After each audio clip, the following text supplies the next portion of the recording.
오늘 우리가 함께 통독하게 되실 사무엘상 4장에서 7장의 내용은 이러합니다. 준비된 지도자 사무엘이 전국을 순회하며 시대 부흥 운동을 주도한 결과가 온 백성이 하나님을 사모하는 역사로 일어납니다. 이제부터 준비된 지도자 사무엘은 혼신의 힘을 다하여 지속적으로 시대 부흥 운동을 펼치기 시작했습니다. 사무엘은 지난 과거의 어두운 역사를 씻어내고 이스라엘을 다시 하나님을 섬기는 민족으로 바꾸는 일에 온 일생을 바칩니다. 그는 오랜 시간 동안 하나님의 말씀을 들어본 일이 없는 백성들에게 하나님의 말씀을 들려주고자 전국을 순회하며 직접 말씀을 선포하고 바알과 아스다롯 같은 우상을 제하게 하며 오직 여호와 하나님만을 섬기도록 백성들을 가르칩니다. 그 결과 사무엘상 7장 2절에서와 같이 이스라엘 온 족속이 여호와를 사모하는 그 역사가 일어납니다. 그래서 사무엘의 간절한 사역을 통해 모든 이스라엘 백성들이 미스바에 모여 진심으로 회개합니다. 이후에도 사무엘은 해마다 베델과 길갈과 미스바로 순회하며 지속적으로 하나님의 말씀을 가르칩니다. 이처럼 사무엘이 시대 부흥 운동을 펼친 결과 모든 백성들이 인간답게 살 수 있게 되었고 이스라엘이 광명을 얻게 되었습니다. 이러한 내용들을 기억하셔서 통독에 도움이 되시기를 바랍니다. 사무엘상 4장. 사무엘이 말을 하면 온 이스라엘이 귀를 기울여 들었다. 그 무렵에 블레셋 사람이 이스라엘을 치려고 모여들었다. 이스라엘 사람은 블레셋 사람과 싸우려고 나가서 에베네셀에 진을 쳤고 블레셋 사람은 아벡에 진을 쳤다. 블레셋 사람이 전열을 갖추고 이스라엘 사람을 치자 치열한 싸움이 벌어졌다. 이스라엘은 이 싸움에서 블레셋에게 졌고 그 벌판에서 죽은 이스라엘 사람은 4,000명쯤 되었다. 이스라엘의 패잔병들이 진으로 돌아왔을 때에 장로들이 말하였다. 주님께서 오늘 우리가 블레셋 사람에게 지도록 하신 까닭이 무엇이겠느냐? 실로에 가서 주님의 언약궤를 우리에게로 모셔다가 우리 한가운데에 있게 하여 우리를 원수의 손에서 구하여 주시도록 하자. 그래서 이스라엘 백성이 실로로 사람들을 보냈다.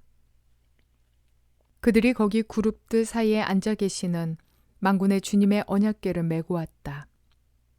하나님의 언약궤를 가져올 때에 엘리의 두 아들 홈니와 비느하스도 함께 왔다. 주님의 언약궤가 진으로 들어올 때에 모든 이스라엘 백성이 땅이 진동할 정도로 크게 환호성을 올렸다. 블레셋 사람이 그 환호하는 소리를 듣고 저 히브리 사람의 진에서 저렇게 환호하는 소리가 들리는 까닭이 무엇이냐 하고 묻다가 주님의 궤가 진에 들어갔기 때문이라는 것을 알았다. 블레셋 사람이 두려워하면서 말하였다. 이스라엘 진에 그들의 신이 들어갔다. 그래서 그들은 외쳤다. 이제 우리에게 화가 미쳤다. 일찍이 이런 일이 없었다. 우리에게 화가 미쳤는데 누가 저 강력한 신의 손에서 우리를 건질 수가 있겠느냐. 그 신들은 광야에서 온갖 재앙으로 이집트 사람을 쳐서 죽게 한 신들이다. 블레셋 사람들아 대장부답게 힘을 내어라. 그렇지 않으면 히브리 사람이 우리의 종이 되었던 것처럼 우리가 그들의 종이 될 것이다. 너희는 대장부답게 나가서 싸워라. 그런 다음에 블레셋 사람이 전투에 임하니 이스라엘이 져서 제각기 자기 장막으로 달아났다. 이스라엘은 이때에 아주 크게 져서 보병 3만 명이 죽었다. 하나님의 궤를 빼앗겼고 엘리의 두 아들 홈니와 비느하스도 이때 전사하였다. 어떤 베냐민 사람이 싸움터에서 빠져나와 그날로 실로에 이르렀는데 슬픈 나머지 옷을 찢고 머리에는 티끌을 뒤집어 쓰고 있었다. 그 사람이 왔을 때에 엘리는 길가 의자에 앉아서 길을 내다보면서 마음속으로 하나님의 궤를 걱정하고 있었다. 그 사람이 성읍에 이르러서 소식을 전하니 온 성읍이 두려워하며 슬피 울부짖었다. 엘리가 그 울부짖는 소리를 듣고 물었다. 저 소리가 무슨 소리냐? 그 사람이 급히 달려와서 엘리에게 소식을 전하였다. 그 무렵 엘리는 98살 된 노인으로서 눈이 어두워져서 앞을 거의 볼 수 없었다. 그 사람이 엘리에게 말하였다. 저는 전쟁터에서 도망쳐 나온 사람입니다. 전쟁터에서 오늘 도망쳐 오는 길입니다. 엘리가 물었다. 젊은이 무슨 일이 일어났소? 소식을 전하는 그 사람이 대답하였다. 이스라엘 백성은 블레셋 사람 앞에서 도망쳤고 백성 가운데는 죽은 사람이 매우 많습니다. 제사장님의 두 아들 홈니와 비느하스도 전사하였고 하나님의 궤는 빼앗겼습니다. 그가 하나님의 궤에 대한 소식을 전할 때 엘리는 앉아있던 의자에서 뒤로 넘어져 문 곁으로 쓰러져서 목이 부러져 죽었다. 늙은 데다가 몸까지 무거웠기 때문이다. 그는 40해 동안 이스라엘의 사사로 있었다. 그때에 엘리의 며느리인 비느하스의 아내는 임신 중이었으므로 출산할 때가 가까웠는데 하나님의 궤를 빼앗겼고 자기의 시아버지와 남편도 죽었다는 소식을 듣자 갑자기 진통이 일어나 구부리고 앉은 채 몸을 풀었다. 그러다가 그는 거의 죽게 되었다. 그때 곁에 서 있던 여인들이 아들을 낳았으니 걱정하지 말아요 하고 말해 주었다. 그러나 산모는 대답도 없고 관심도 보이지 않다가 그 아이의 이름을 이가봇이라고 지어주며 이스라엘에서 영광이 떠났다 하는 말만을 남겼다. 하나님의 궤를 빼앗긴 데다가 시아버지도 죽고 남편도 죽었기 때문이다. 거기에다가 하나님의 궤까지 빼앗겼기 때문에 이스라엘에서 영광이 떠났다고 말했던 것이다. 사무엘상 5장. 블레셋 사람들은 하나님의 궤를 빼앗아서 에베네셀에서 아스돗으로 가져갔다. 블레셋 사람들은 하나님의 궤를 다곤 신전으로 가지고 들어가서 다곤 신상 곁에 세워놓았다.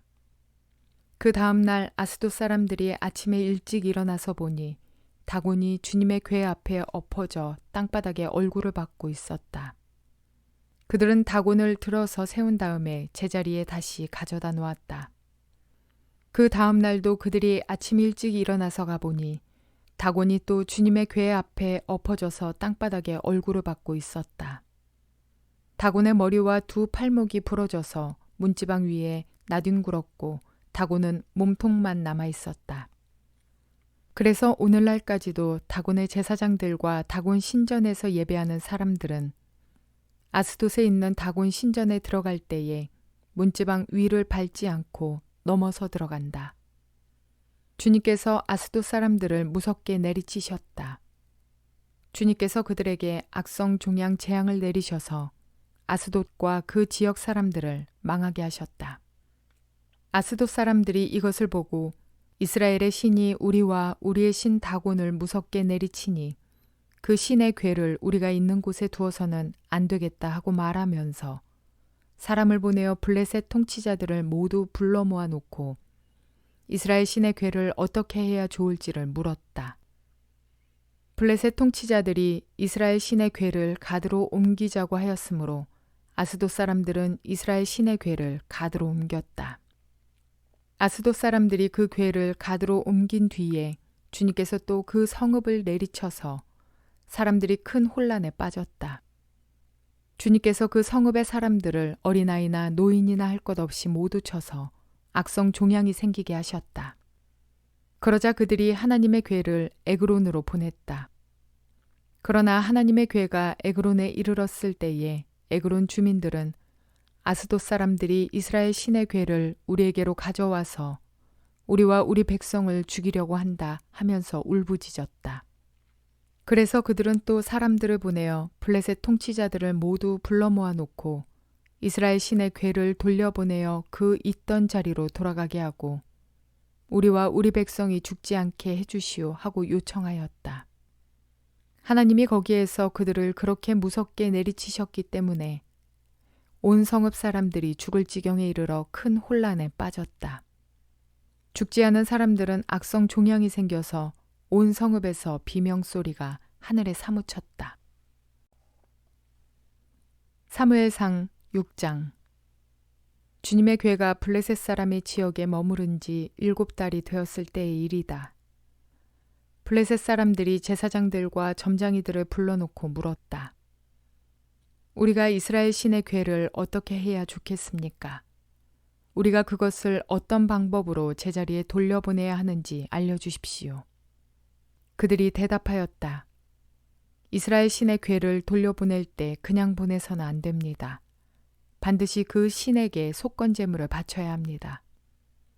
그러면 병도 나을 것이고 그 신이 왜 여러분에게서 형벌을 거두지 않았는지도 알게 될 것입니다. 사람들이 다시 그 신에게 무슨 속건제물을 바쳐야 좋겠습니까? 하고 물었다. 그들이 대답하였다. 블레셋 통치자들의 수대로 금으로 만든 악성 종양 모양 5개와 금으로 만든 쥐의 모양 5개를 바쳐야 합니다. 여러분과 여러분의 통치자들이 모두 똑같이 재앙을 당하였기 때문입니다. 그러므로 여러분은 악성 종양 모양과 이 땅을 해치는 쥐의 모양을 만들어서 바치고 이스라엘의 신에게 예를 차리십시오. 그러면 그분이 혹시 여러분과 여러분의 신과 여러분의 땅을 내리치시던 손을 거두실지도 모릅니다. 왜 여러분은 이집트 백성과 이집트의 왕 바로처럼 고집을 부리려고 합니까? 이집트 사람이 이스라엘 사람을 가게 한 것은 주님께서 그들에게 온갖 재앙을 내리신 뒤가 아니었습니까? 그러므로 이제 새로 수레를 하나 만들고 아직 멍에를 메어본 일이 없는 어미소 2마리를 끌어다가 그 수레에 메우고 그 송아지들은 떼어서 집으로 돌려보내십시오.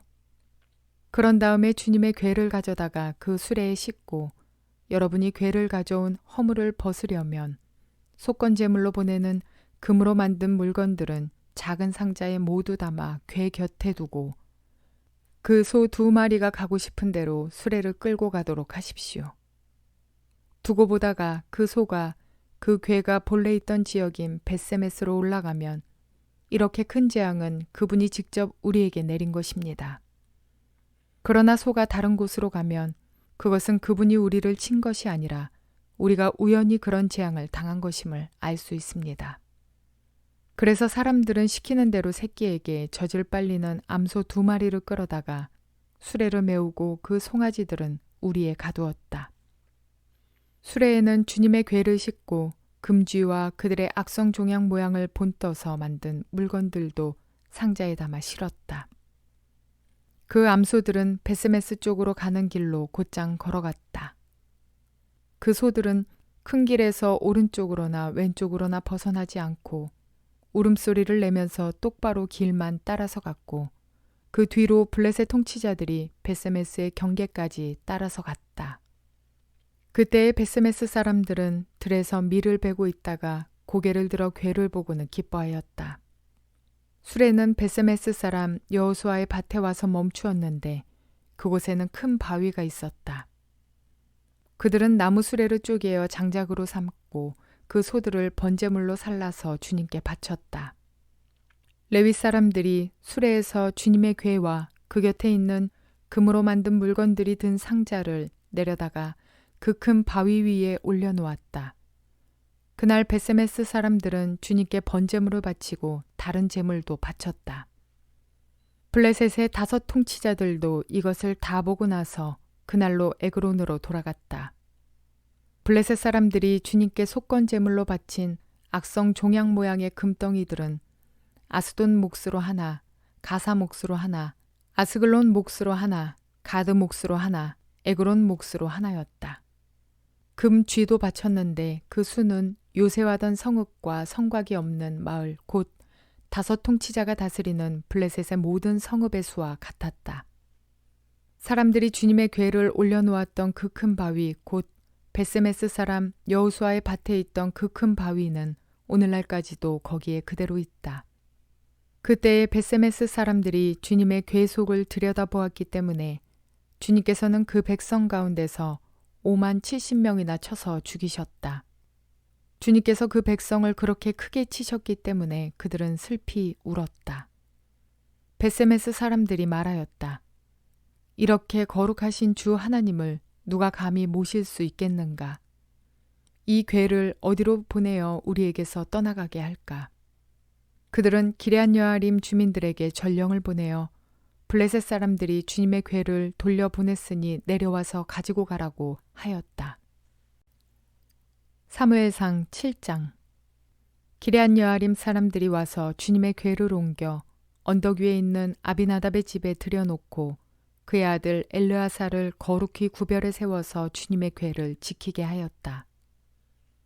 궤가 기럇 여아림에 머문 날로부터 약 20해 동안 오랜 시간이 지났다. 이 기간에 이스라엘의 온 족속은 주님을 사모하였다.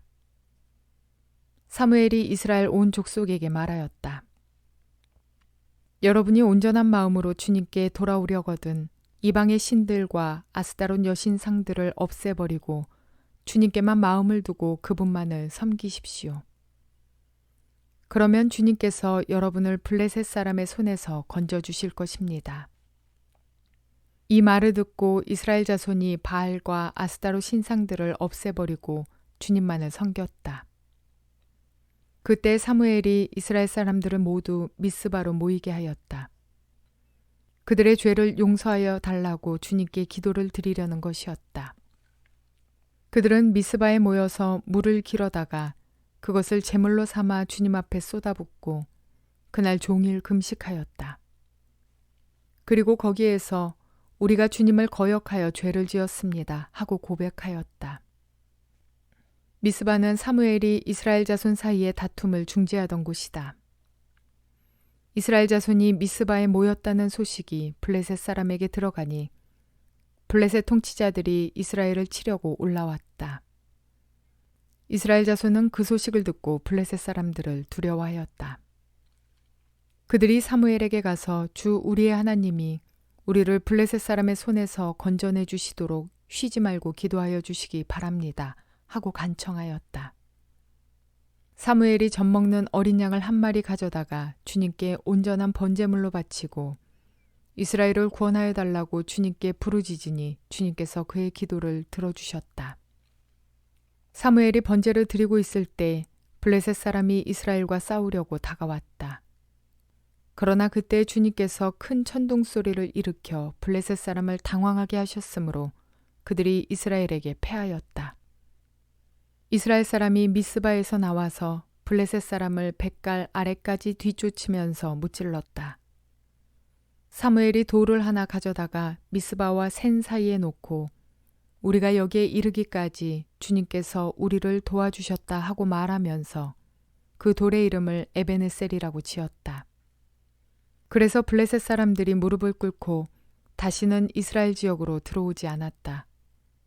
사무엘이 살아있는 동안에는 주님의 손이 블레셋 사람을 막아주셨다.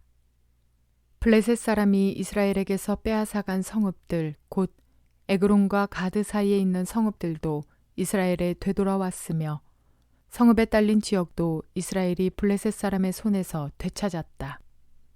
이스라엘은 또 아모리 사람과도 평화롭게 지냈다.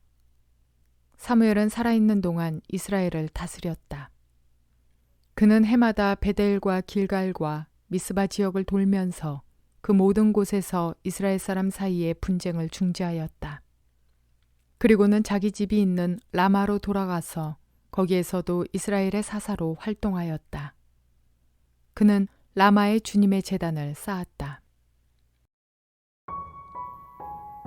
죄악으로 물들어 회복될 것 같지 않던 그들의 삶이, 그들의 사회가 변화되기 시작합니다. 이 과정에 세 가지의 중요한 요소가 있었습니다. 첫째는 하나님을 신뢰하여 기도하는 어머니 한나, 두 번째는 충실하게 교육받은 지도자 사무엘, 그리고 세 번째는 자신들의 죄를 깨닫고 회개한 백성들입니다. 이들의 변화를 보며 우리에게도 희망과 소망이 생겨납니다. 기도하는 한 사람과 충실한 지도자가 있어서 말씀이 살아난다면, 말씀을 듣고 성도들의 회개가 이루어진다면 그렇게 예배가 회복되면 우리의 삶도 그리고 사회도 모두 변화된다는 것에 대한 소망과 희망입니다. 하나님 앞에 믿음으로 간절히 기도하는 사람, 하나님 앞에서 열심으로 말씀을 선포하는 사람, 그간의 교만과 죄악 앞에서 엎드려 자복하고 회개하는 사람, 이들이 저와 여러분 되시기를 주님의 이름으로 축원을 드립니다.